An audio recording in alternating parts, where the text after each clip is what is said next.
What is up, guys? I'm your boy Nick with the Pick Me Man. Today we're gonna be going over the best bets, the prop of the week, the parlay of the week, the lock of the week for UFC 298. So let's get into it, guys. First, before we get into it, we're gonna be going over the Vegas 86 calls that I gave you guys. Let's run over everything pretty quickly. So for best bets, we win like 4-1-1 overall. We had Loma by decision plus 130 that came through pretty easy. Loma was over 30-1 favorite on the money line, so I knew he was gonna go out there win a decision. He made it look pretty easy out there. Velazioki money line minus 198. Now you could have got this at minus 170, so a lot of dog money came in on Timothy Kwan, but he made the fight kind of close, to be fair. And then Jeremiah Walls versus Griffin over 1.5 rounds. This was down to minus 220 before the fight, so I'm glad that cast over 2.5 also cast. I should just took the over 2.5 because we could have got like close to plus money there. But I'm glad we hit the over 1.5 there.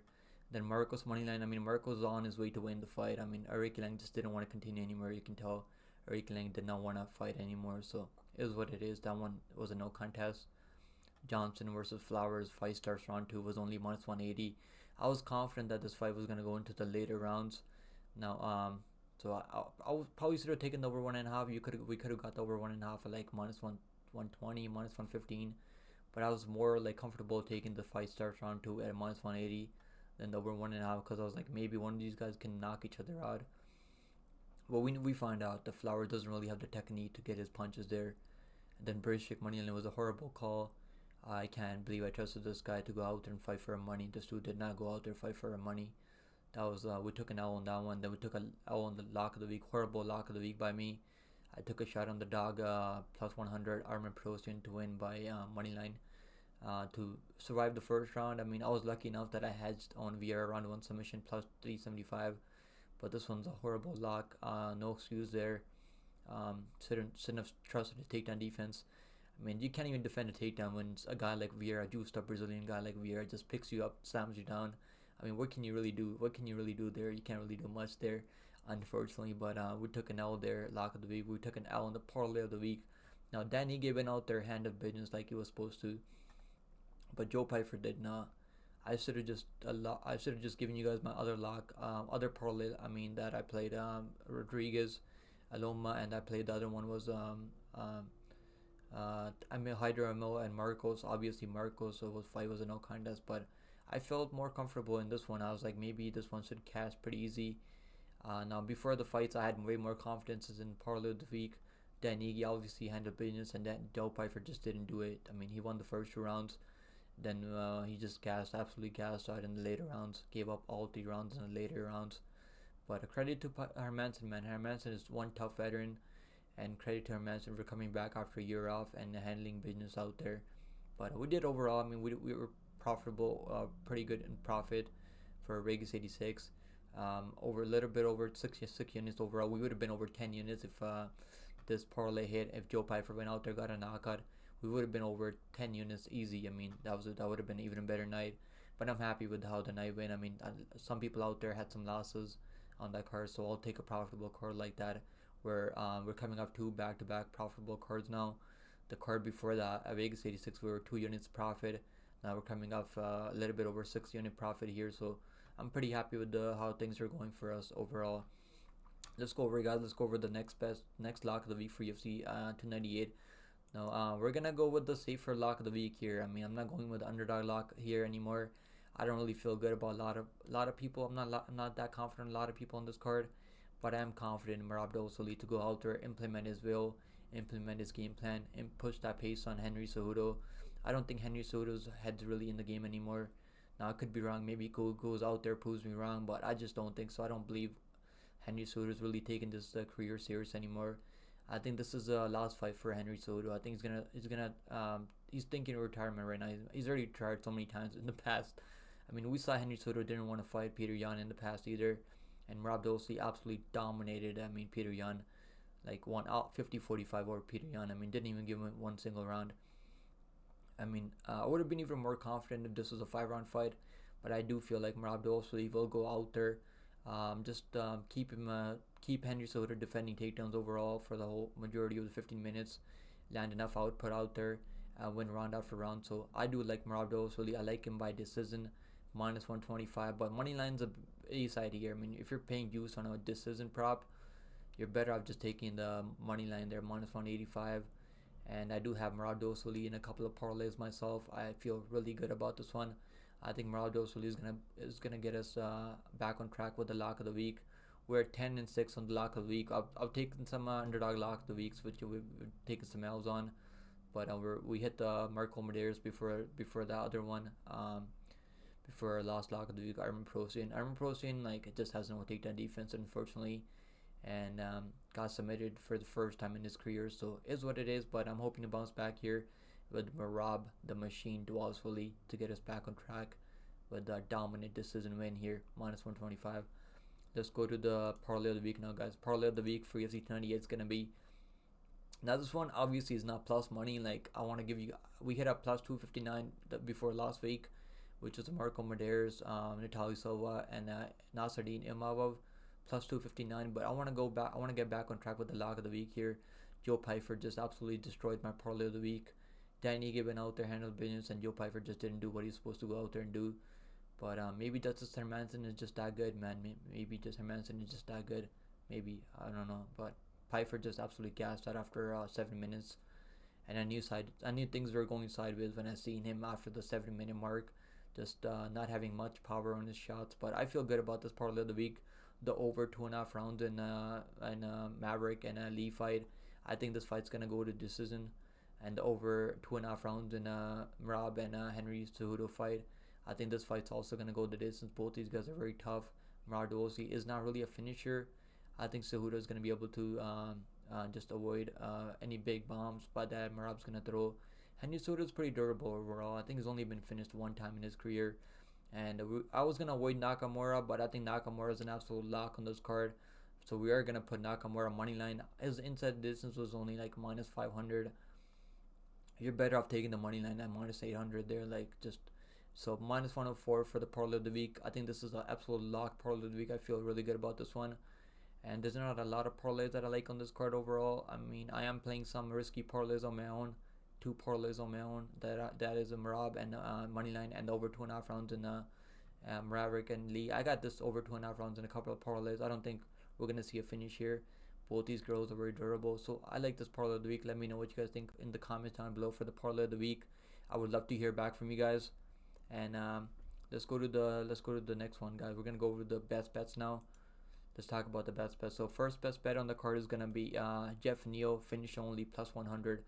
Now I am picking Ian Gary to win a decision, but if anyone's gonna go out there and we're getting plus money on a guy that has the best durability, better durability than Ian Gary, better chin than Ian Gary in my opinion. I think Jeff Neal, if anyone goes out there, finds a finish, it's definitely going to be Jeff Neal catching him with the big bomb, big shot in the pocket. So I like Jeff Neal by decision, by finish only. I mean, if Ian Gary goes out there and handles business, like wins a decision, you're going to get your money back on this one. The last time that I did a finish only money line best bet was Semil Gaziev over Martin Boudet. Semil Gaziev went out there, got a finish, and cast a plus 130 ticket for us. So I do like this plus 100 Jeff Neal. This might not even be plus money soon. So if you guys want to attack something on this fight right now, I think this is a solid look here. Let's go to the next one, guys. Second best bet on the card is going to be Danny Barlow. Now Danny Barlow made me some money when I bet on him as a Dana White Contender Series. He's coming off Dana White Contender Series, but he's got a lot of things working for him here. I mean, he's got the reach advantage. He's much better striker, much more tactical on the feed. Has a solid ground game, so I'm not really worried about him if this fight hits the ground somehow. I think Danny Barlow will go out there, knock him out, knock out Quinlan, be the first one to finish Quinlan. But moneyline's A side here, minus 170 for Danny Barlow. His KO prop is sitting at plus 125. KO prop is a little bit not a lot of juice in the KO prop, so I like the money line. He can go out there, win a decision. He can go out there, submit Quinlan. He can go out there, knock him out. So I do like the minus 170 money line on Danny Barlow. Let's go to the third best bet on the card. Is gonna be Robert Whittaker to win a decision. I think it's way more technical as long as he avoids the big power from coming back his way from Paulo Costa. Whittaker should go out there, handle business like he usually does.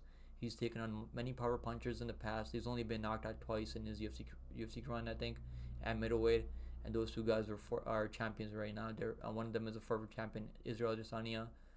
And then in the second one, it was a Dricus Duplessis, who's way more technical than Paulo Costa in my opinion. And Paulo Costa has been inactive, and I don't like seeing that from fighters being inactive. And I think Whittaker should be able to take over after the first round. First round will be tricky for Whittaker in my opinion, but after that it should be all Whittaker just sticking Paulo Costa with the jab right down the pipe, landing those head kicks. That's like a jab that he throws right into a head kick. I think he can catch Paulo Costa and hurt him a couple of times when this is. And I don't think he's gonna knock out Paulo Costa. Paulo Costa is very tough, has a solid chin on him for the most part. I think Whittaker should go out there, handle business. Now the odds maker have this fight going the distance, and I do think this fight's gonna go the distance. And I think Whittaker's gonna win a 29-28 decision, maybe 30-27. Whittaker has faced a much better level of competition overall too, so I like that look there for Whittaker. Now let's go to the fourth best bet on the card, guys.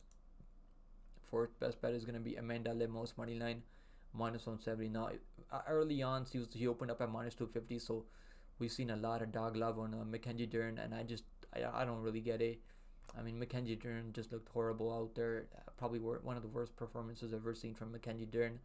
And she's also, I think Tisa Torres also beat her too, to be honest.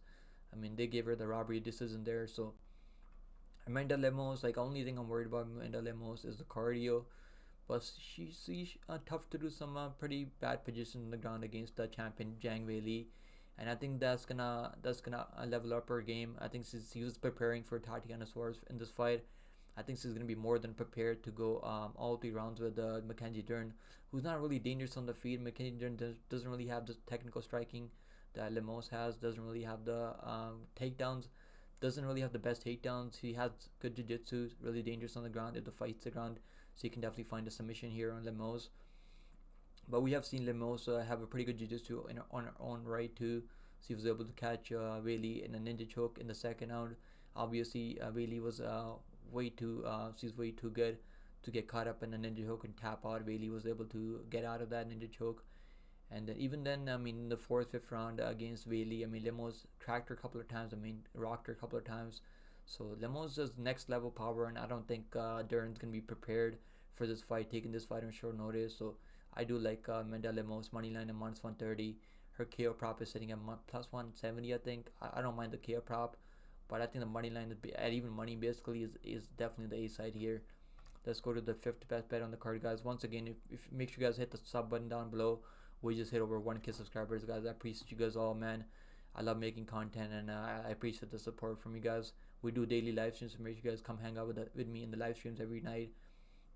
Alright, let's go to the last best bet on the card now. Is going to be Justin Badman Tafa, man. He's taking on Delima, who's almost like 40 years old. I mean, not the oldest guy. You can still be like 40 years old at heavyweight fighting these guys. But Tafa's coming into his prime right now. And he's been fighting in the UFC. Obviously, hasn't really beat anyone with anything to their name in the UFC. So this is going to be his toughest fight, and he's coming in as a dog. And he should be an underdog here. Now, I put a half unit on him at +150. And that was like a couple of weeks back, but I just only have a half unit Tafa for now, and I do like the Tafa plus money. I think he's gonna go out there catch Delima in the first round maybe, if he can defend the takedowns. Obviously, he's gonna be taking the best grappler in the UFC so far. Delima obviously is the best grappler that he's fighting in the UFC, so his 100% takedown defense is gonna be tested here, which is why he's coming into this fight as a UFC underdog. I mean, as he's coming in as an underdog, but there has been some movement coming in, some money coming in on Justin Tafa now. He's down to +120 now, and honestly, I think Justin Tafa, like, I'm willing to take a shot on him here. I think Delima is way overrated. I know he's beaten some good guys. He beat Cortez Acosta by decision, and he beat the other guy. I mean, he beat Andrei Arlovsky by submission first round. So Delima is pretty solid. I mean, I do respect Delima's power, and I'll respect his ground game, but Tafa is gonna be the one with better chin. I think he's gonna have more power. I don't know about the cardio. I think Delima probably has a better cardio, but I do like Tafa here at +120. Let's go to the prop of the week now, guys. Now this is the flyer prop of the week. I'm not that confident on this one, but I like the value on this one, on this prop of the week. This is the flyer prop of the week, long shot prop of the week. Topuria by KO TKO +300. Now, if Topuria goes out there and gets it done, it's gonna be by knockout. I don't see him winning a decision. I don't see him outworking Volkanovski. I don't see him outclassing Volkanovski. Maybe he goes out there absolutely 50-45. Volkanovski proves me wrong, but I just don't see it. I think Topuria is gonna have to find the kill shot and put out Volkanovski's lights out. We've seen Volkanovski avoid some big submission attempts from Ortega. Ortega had him in a fully mounted like guillotine choke, and some nasty other armbar too. Like I think it was an armbar or triangle choke, and Volkanovski just toughed through it. I mean, even Makhachev had to knock Volkanovski to get him out of there. Couldn't really like submit him even in the first fight. I mean, so I don't see Topuria finding a submission on him. I mean, obviously he could go out there, drop Volkanovski and like catch him like in a dart choke or like one of those submissions. Obviously he can finish the choke like that. I mean, he's way stronger than Ortega, but I think he's gonna have to find a kill shot. I think his best chance to get a win here is gonna be by knockout, catching Volkanovski by knockout with a big bomb like in the pocket with the boxing. Obviously his boxing is some of the best boxing at 145. He's probably got some of the best boxing in the UFC overall. So this is gonna be a flyer long shot prop of the week for UFC 298. So once again, guys, make sure you guys hit the like button, and I appreciate you guys watching this video. Also hit the like down below, leave a comment down below, leave your parlays in the comments down below, and I would love to talk to you guys about this card.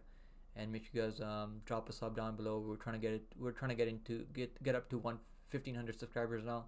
That's my next goal. So I appreciate you guys once again, guys. I don't want to make this video too long. It's already 16 minutes long. I'll see you guys in the next one, man. You guys take it easy. Best of luck on all your bets, and I hope you guys make a ton of money. If you guys have any questions, you guys can ask me. Message me on Instagram or message me on Twitter. Like I was try getting back to everyone that messages me. So, and make sure you guys come hang out with me in the live streams. We always have a ton of fun talking MMA, talking about newcomers, the new fighters that are coming up, and we talk about the live streams are always popping. So make sure you guys come hang out with me there. So once again, guys, hope you guys have a good weekend. Hope you guys enjoyed this video. I'll see you guys in the next one. Later.